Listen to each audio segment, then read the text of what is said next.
नमस्ते. अजिंक्य Maharashtra news अनगलक्ष्मी Durga. आपण आलो आहोत 38 प्रभाग क्रमांकामध्ये. ह्या भागात आलो आहेत. निवडणुकीचा आता सध्या चालू आहे, त्यामुळे खुले व्यासपीठ सुरू आहे. आपल्याकडे पाचही कात्रजमधले पाचही उमेदवार आपल्या समोर आहेत. इथं सोसायटीमध्ये आलेत. व्यंकोजी खोपडे सर, बेलदरे सर, राणीताई भोसले, अश्विनी शिंदे ताई, चोरगे मॅडम, हे सगळेजण उपस्थित आहेत. तर आपण एखादा प्रश्न विचारूयात की खोपडे सरांना माझी विनंती आहे की मी एक प्रश्न विचारते सरांना की आता तर तुम्ही नगरसेवक म्हणून निवडून आलात या प्रभागातून, तर पुढील कारकीर्द काय असेल किंवा कुठला मानस असेल काम करण्याचा? खऱ्या अर्थाने मतदान 15 तारखेला आहे आणि सर्व मतदार राजांच्या आशीर्वादाने प्रत्येकजण निवडणूक लढतो जिंकण्यासाठी. आणि मतदारांनी जर विश्वास आमच्यावरती दाखवला आणि मतदार राजांच्या आशीर्वादाने जर आणि परमेश्वराच्या कृपेने आमच्या नशिबी या ठिकाणी विजय आला, तर आवर्जून सांगेल की या भागाचा सर्वांगीण विकास करणे हा एकच मानस डोळ्यासमोर ठेवून इथल्या पायाभूत सुविधा असतील, रस्ता, लाईट, ड्रेनेज हा तर पायाभूत सुविधाचा मुख्य भाग आहे. समाविष्ट गावं आहेत, परंतु या भागाचा सुनियोजित विकास आराखडा तयार करणं, डीपी प्लॅन तयार करणं याच्यावरती आम्ही प्रामुख्याने भर देऊ.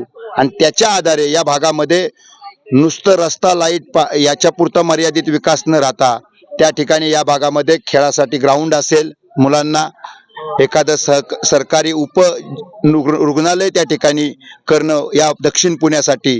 कारण की आपल्याला माहिती आहे की आपल्याला शहरातच जावं लागतं. त्या ठिकाणी ई लर्निंग स्कूल असेल, या ठिकाणी आपल्या डोंगर रांगा आहेत कात्रज घाटाच्या, या भागामध्ये वनपर्यटन असेल. एक ना एक हा जांभूळवाडी तलाव ज्याच्या शेजारी ही सोसायटी आहे, या तलावाचं सुशोभीकरण असेल, या तलावामध्ये नागरिकांना चांगल्या पद्धतीने जॉगिंग ट्रॅक असेल, अशा एक ना अनेक गोष्टी आमच्या विजन मध्ये आहेत.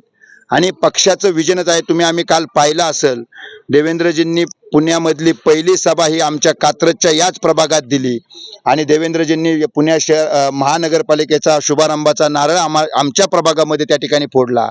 मी आवर्जून सांगेन, देवेंद्रजींचं ते भाषण जर तुम्ही पाहिलं असेल, ना कुणावरती टीका ना कुणावरती काही, फक्त पुण्यासाठी देवेंद्रजींचं काय विजन आहे एवढंच देवेंद्रजींनी सांगितलं.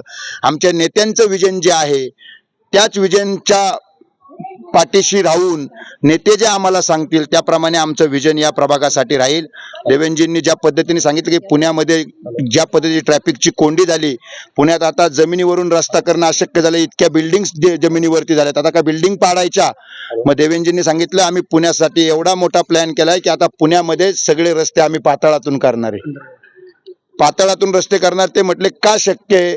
मुंबईमध्ये मी ही संकल्पना मांडली त्यावेळी लोक माझ्यावरती हसली, हे कसं काही शक्य होऊ शकतं? समुद्रातून पाण्याच्या आतून रस्ता कसा होईल?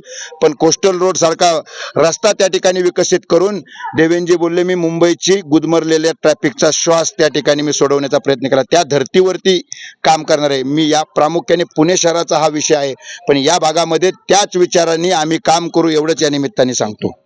सर, बेलदरे सरांना एक प्रश्न आहे. सर, तुम्ही जर नगरसेवक म्हणून निवडून आलात या प्रभागामधून, तर युवा पिढीसाठी तुमची काय कारकीर्द असेल आगामी? युवा पिढीला या ठिकाणी घडवले पाहिजे. प्रत्येकाला काहीतरी उद्योग व्यवसाय हा दिला पाहिजे, कारण युवा पिढी जर घडली तर देश घडल, आणि देश घडवायचा असेल तर युवा पिढी घडली पाहिजे, हे मत आहे माझं. आणि राणीताई भोसलेंना प्रश्न आहे, महिला सक्षमीकरणावर काय योजना असतील किंवा महिलांच्या ज्या आजकालच्या समस्या आहेत त्याच्यावर तुमची काय पुढील वाटचाल असेल? निश्चितच आम्ही सगळ्या महिला भगिनी तिघी जणी ह्या प्रभागामधनं लढतोय आणि तुम्ही जर पाहिलं तर आमच्या भारतीय जनता पार्टीचं धोरण देखील तेच आहे.